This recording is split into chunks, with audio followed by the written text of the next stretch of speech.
It's basically a very, very simple but well-engineered design that's beautiful and just a wonderful, wonderful type of energy in the dome, whether it's because of the roundness or the plants or there's something about it that's a little bit magical.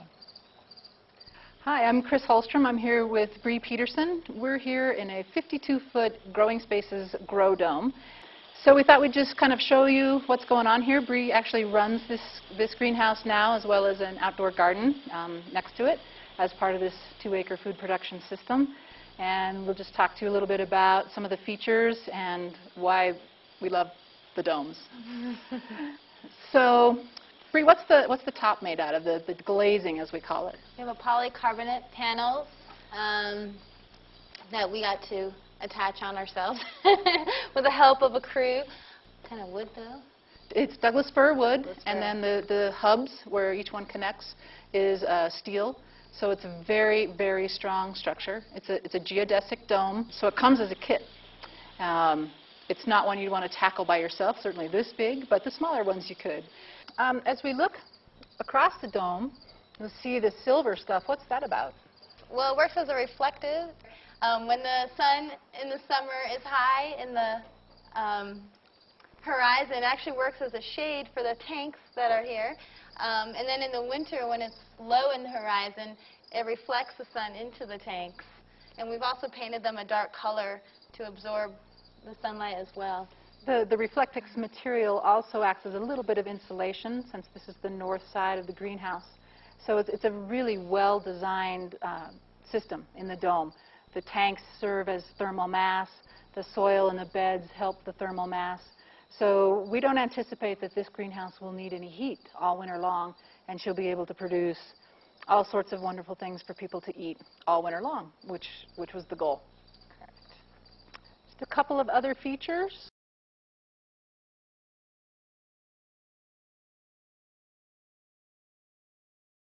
So the windows of the dome open automatically. This tube contains wax.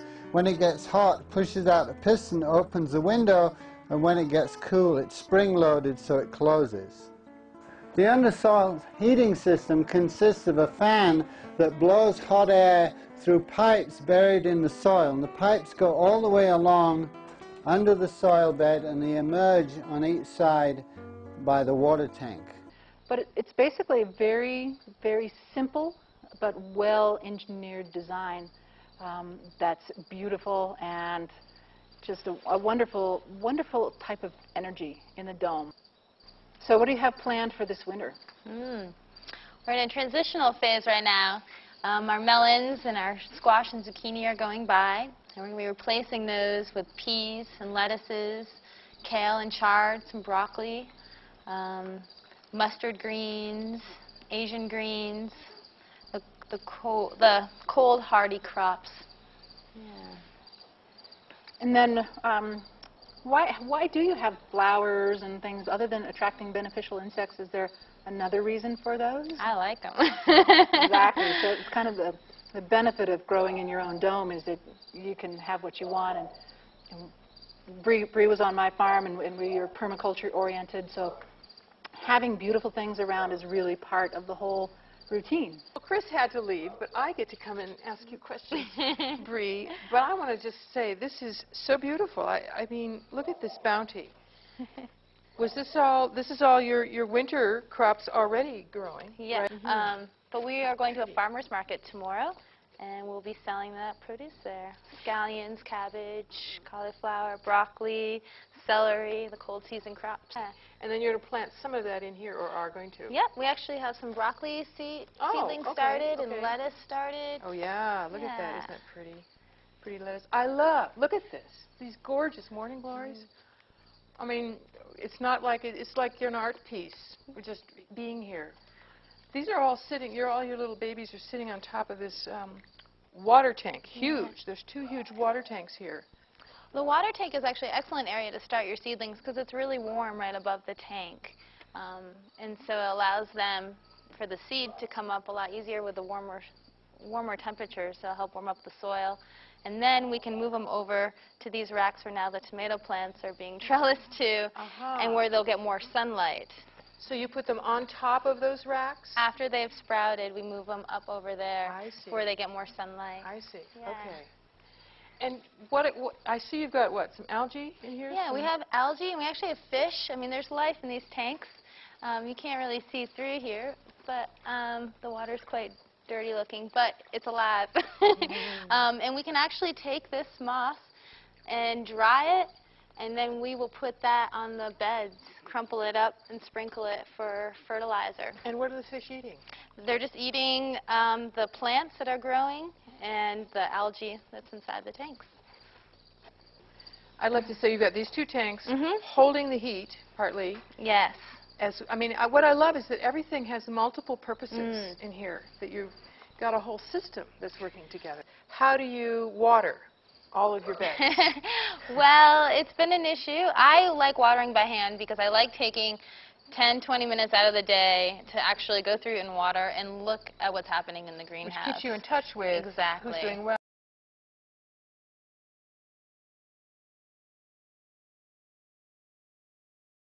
All the fish that are in here eat vegetables. So once my plants were established, both some floating plants and these plants, they stopped eating the food pellets I was giving them, and they began to eat what would be their natural food, which would be water plants, and they've become self-sustaining.